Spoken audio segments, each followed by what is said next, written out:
DSB একটা report দিয়েছে, DSB মানে পুলিশের সাব ইন্সপেক্টর, সেই রিপোর্টের পরিপ্রেক্ষিতে দেলদুয়ার উপজেলা, টাঙ্গাইল জেলার দেলদুয়ার উপজেলার এসিল্যান্ড এখানে উপস্থিত। ইউনো এসেছে, গ্রামবাসী কাউকে ডাকে নাই, না ডেকে এই যে গ্রামবাসী ঐতিহ্য, এখানে প্রায় 90% লোক আমাদের এখানে গরু কুরবানি দিচ্ছে না। এবং কি ওই পার্টি থেকে 1,70,000 টাকা এই এসিল্যান্ড ঘোষ খেয়েছে, এই ইউনো ঘোষ খেয়েছে। এই গ্রামবাসীর কষ্ট অর্জিত টাকা মসজিদের নামে, মাদ্রাসার নামে তুলে এদেরকে ঘোষ দিয়ে আজকে এখানে নিয়োজিত করছে।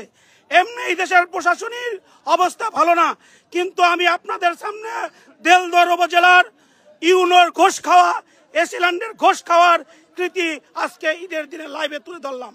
এখানে আমরা প্রায় 50টার মতো গরু জব হবে, আমরা গ্রামবাসী, আমাদেরকে দিচ্ছে না, কিন্তু কোথায় দেবো সেটাও বলছে না। কারণ ঘোষের কাছে দেলদুয়ার উপজেলার ইউনো বিক্রয় হয়ে গেছে, তার পদলোহন করে চলে আসছে এসিল্যান্ড।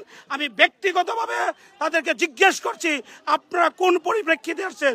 বলল ডিএসবি মানে ডিস্ট্রিক্ট পুলিশের এসবি এসআই র্যাঙ্কিং, তার পরিপ্রেক্ষিতে যদি এসিল্যান্ড, ইউনো এবং আর্মি প্রশাসন থেকে আরম্ভ করে গ্রামবাসীর উপরে অত্যাচার করে, তাদের উপর নিপীড়ন করে, নিষেধাজ্ঞা করে, তাহলে আইনকে হাতে তুলে নেওয়া ছাড়া আর কি এই দেশের মানুষের উপায় আছে?